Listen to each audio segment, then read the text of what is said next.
Hola Aquarius, Sun, Capricorn, Moons. Welcome to your 2022 Sun Moon reading. If it resonates, consider a personal reading. Just send me an email or a DM. When you view it as when you were meant to see it, it doesn't matter the time of year. Also, check out your 2021 Sun Moon readings in the playlist to see if they rang true for you. The first portion of this reading, I'll go over the traits of your Sun Moon combination. I'll lay out the main cards. We'll take a quick look at your 2022.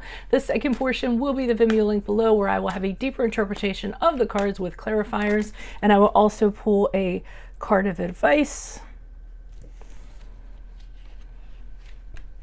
Get those over here. A card of advice for 2022. I'll be dividing the year up into 4 separate sectors also. So these came out. It looks like in 20, and this is just a general message for 2022, whoever this is, you're going to have a really hard problem communicating with somebody in 2022. This could be a small period of 22 or all over through 2022. You know, you're not going to be able to reach this person through communicating. Either they're not going to listen, they're not going to want to hear what you have to say, they might actually block you. This might be somebody who just has an absolute refusal to talk, and there's no way that you can communicate to them even if you want to. I feel that that's going to cause a lot of frustration for you. So rather than try to force communication, I would just walk away from them entirely. You know, respect the boundaries that they've kind of set up. Or just kind of decide that they're impossible to kind of, you know, that it's just going to cause you more frustration, and then just decide you don't need to deal with this and maybe you should take your communication elsewhere, right? So that's what I'm getting. Plus there's an immaturity that seems to come along with that person. So just be aware of that. So Aquarius, Sun, Capricorn, Moons, you have a great ideas and the pragmatic sense to see them to fruition. While you tend to be more reserved than your Aquarian peers, you use seclusion to focus on your next accomplishment. There is a constant battle between daring to step out and make something happen loudly or quietly behind the curtain. Your two sides do agree on one thing, and that is independence. Despite the inner turmoil, you achieve great heights with slow and steady fortitude. You're a simple, minimalist person and never theatrical or dramatic. In fact, you can be prone to bouts of somberness and melancholy. Some see you as a loner, but you're just a contemplative creature that prefers to be left alone with their thoughts. You choose your connections very cautiously. You can't have friends or lovers stirring up controversy and interrupting your harmonious environment. You also have the tendency to hide your insecurities behind a cool, aloof exterior, which can make it hard for people to truly bond with you.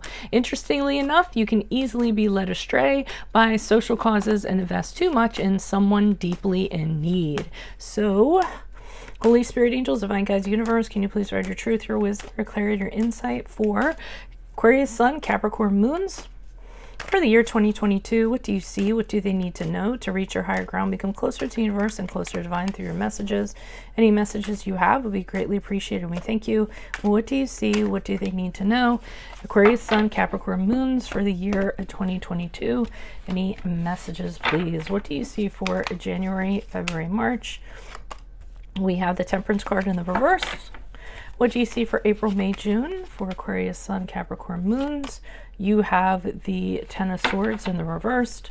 What do you see for July, August, September for Aquarius, Sun, Capricorn, Moons?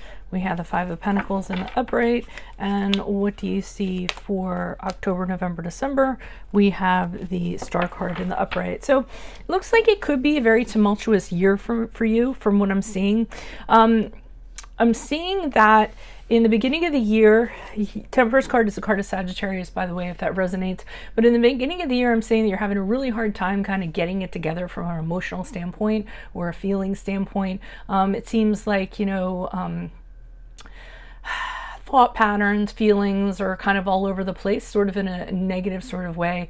You might be a little bit, after I just said you're not dramatic or theatrical, I'm going to say temperamental, you know, a little bit outward and kind of expressing yourself in regards to these things you're kind of going through, a little bit over the top, a little bit extra.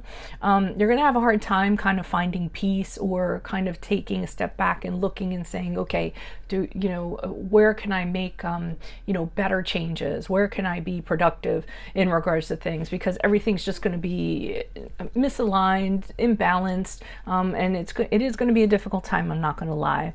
Now, in April, May, June, Ten of Swords in reverse shows you coming out of this. So, Ten of Swords is usually when you are getting out of those thought patterns after having gone through something, you know, really difficult. Could have been a really, you know, bad situation, could have been trauma, could have been, you know, something you had to heal from, something you had to recover from, you know, any of those things, you're actually doing that. So you're going to transition out of this period during the period of April, May, June, kind of, you know, getting yourself kind of back on your feet again, climbing out of the well, so to speak, and stuff's going to start making sense.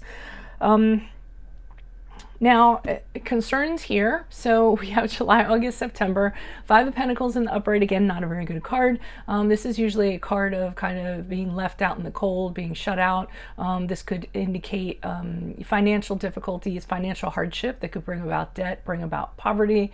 It could be emotional hardship that brings, you know, real relationship challenges, or really kind of tests you in a lot of ways. Can also be indicative of job loss. Did I already say that? I thought I did. But, you know, it's going to be a struggle, because I'm not going to lie, the fives are actually struggles, but usually it's to test you, to see how you're going to kind of get through it. So you want to make sure that you put one foot in front of the other, you know, be strong and kind of, you know, push on through until you get to the other side of it. And I do see you getting to the other side of it, because we have the Star card in the upright, which is the card Aquarius, which is your card.